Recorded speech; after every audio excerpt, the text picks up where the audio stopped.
War in Israel continues. Israeli government has pledged it and said it many times very loudly. They are going to destroy Gaza Strip. They're going to destroy Hamas. They're going to go after all the leaders and members of Hamas. They are very outspoken now. They're saying that they're going to redesign the Middle East. They're going to recreate the Middle East. They're going to create a safe Middle East for Jews and even non-Jews. Now, their current objective of rewriting the Middle East, recreating the reality of Middle East, fits perfectly within the Psalm 83 prophecy. Psalm 83 prophecy projects that at the end of the Psalm 83 war, Israel will be safe and secure, and all the immediate neighbors of Israel will be destroyed or will be invaded, and all the threat that comes to Israel from the immediate neighbors and also from the Islamists within the borders of Israel will be eliminated, will be destroyed, and Israel will sit safely until the next big war, which is the Gog and Magog war of Ezekiel 38. Now, let me recap you about what's going on the ground today, on the third day of the war. Currently, Israeli casualty is somewhere between 700 to 800, and the casualty on the Islamic side is over 500. Some sources says it's already over 600. And it is projected that on both sides, the casualties are going to increase. In the last 48 hours, Israeli government managed to put together a massive army of 300,000 soldiers of the reservists. They managed to call together these 300,000 reservists and put them in, give into their hands all the equipment and armor. 100,000 plus of these soldiers are ready now at the Gaza border, waiting for the command to begin the land operation into Gaza.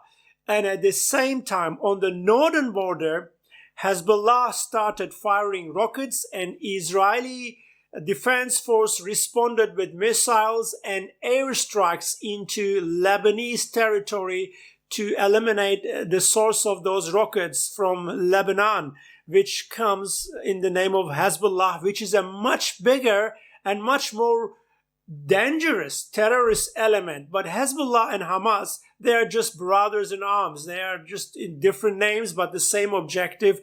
They're both supported by Iran also.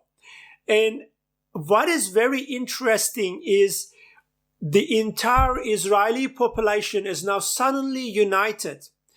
Until this war, Israeli population was perhaps one of the most divided, and they were probably the most divided in their history of the last 70, 80 years.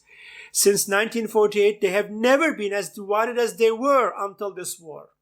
The main reason for their division was a big portion of Israeli population wants to be completely godless, liberal, woke, and in fact, they want to follow after the wicked lifestyle of the godless nations, as a good Israeli friend of mine told me recently.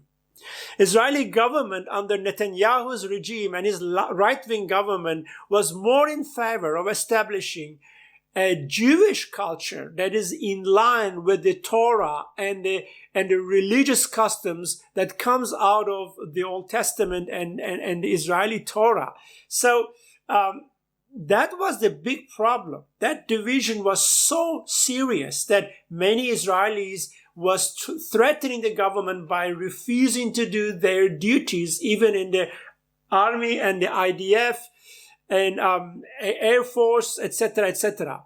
So that created this very apathetic and lazy and comfortable and arrogant society in Israel that was divided by itself. There comes this war, and suddenly they are attacked by their neighbors whom they knew they are enemies, but they underestimated them.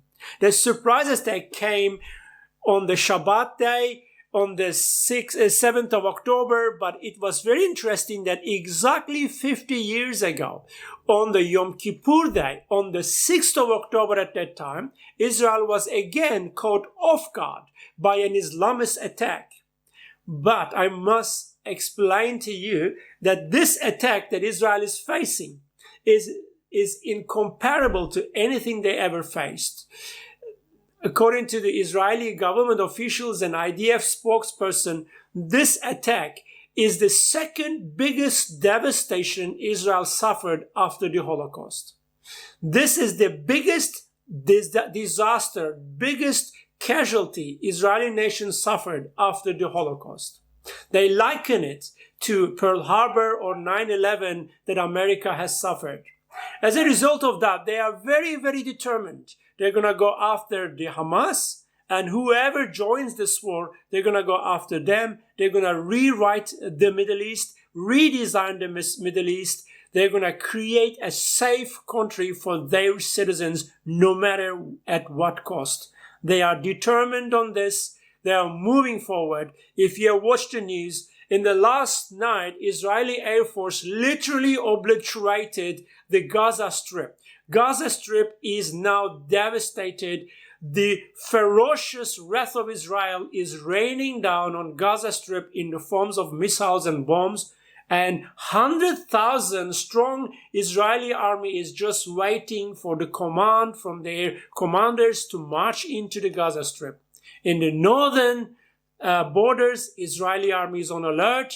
Israeli people have been evacuated from the border lines. They are prepared for a long war, and they believe after this war they are going to create a safe Middle East. That fits into the narrative of Psalm 83. And if this is the war of Psalm 83, that means we are at the last days. The coming of Jesus Christ for the rapture is really very close.